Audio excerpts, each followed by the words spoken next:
که تاسو په فیسبوک کې لیدلی وي یا په انټرنیټ کې په بل کوم ځای کې مو لیدلی وي چې په امریکا کې یا په جرمني کې یا په بل کوم بهرني ملک کې یو بابو یا یو کاکا په اویا یا اتیا کلنۍ کې چې د مکتب نه فارغ شو یا د پوهنتون یا کالج نه فارغ شلو نو تاسو ځان ښایم چې دوی څنګه فارغ شي. اوس دغه سکول چې دی دا یو سکول دی مکتب دی دا د هغو خلکو لپاره جوړ شوی دی چې څوک په خپل وخت کې سکول ته نه دي تللي مکتب ته لیسې ته نه دي تللي او غواړي چې اوس لاړ شي په 50 کلنۍ کې یا 40 کلنۍ کې یا 30 کلنۍ کې غواړي چې خپل تعلیم سر ته ورسوي په لیسې کې نه اخلي ځکه ماشومانو سره یې نه پرېږدوي چې 13 کلنۍ نه ښکته وي هغو ماشومانو سره یې نه پرېږدوي 30 کلن 40 کلن نو دوی دپاره ته بل سکول جوړ کړی دی دلته دوی راتلی شي داخله وکړي تر څو خپل 12 دلته وکړي او بیا کولی شي چې دوی د دې نه پس بیا لاړ شي غټو سکولونو ته مطلب یونیورسټیو ته کالجونو ته که غواړي چې خپل 12 وکړي او بیا مخکې هم نور خپل نور تعلیم هم په 40 کلنۍ کې سرته ورسوي نو راتلی شي دلته داخله کولی شي او دلته داخله هم پرېږدی او نور چې بیا کومه نه به دلته کوم 2-3 5 کاله کوم تعلیم کوي هغه هم پرېږدی او پرېږدي هسې چې دننه پکې خورا سکم ته تفریح درکوي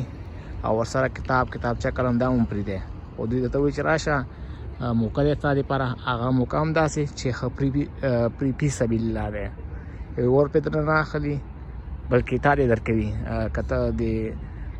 دلته نشي راتللی په بس کې راځې کور دې لرې دې ځای نه تا د هغه د بس هغه کریا یا ټکټ هم درکوي دوی په خپله د امریکا حکومت او تا ته موقع درکوي چې راشه تعلیم وکړه او سر ته ورسوه. چې اوس کوم یو راوځي ټوله زیاتره د 100 کالونو پورته دي.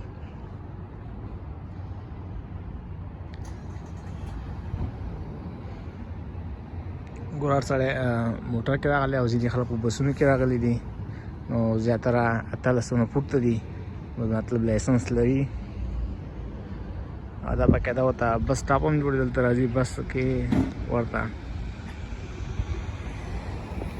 نو خبره دا وه چې دلته هغه تاسو چې اورئ چې 8 کلنۍ کې او 9 کلنۍ کې یو سړی یو ببو فارغه شله نو هغه داسې فارغېږي په بهرنیو ملکونو کې چې دوی ته باقاعده سینټر یې جوړې شوي دي چې دوی تللی شي چې واپس خپل تعلیم وکړي چا وخت دوی وغواړي. اگر دا غټ بلډینګ دی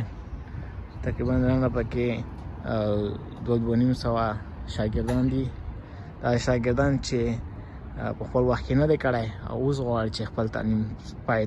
پای ته ورسوي 20 کلنۍ 30 کلنۍ 40 کلنۍ نه پاسه.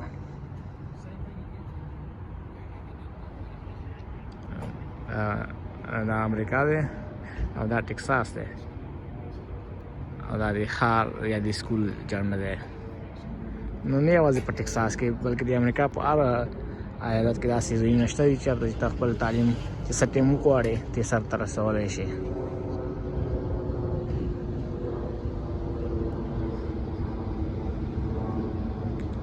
امریکا او دا بهرني ملکونه چې دي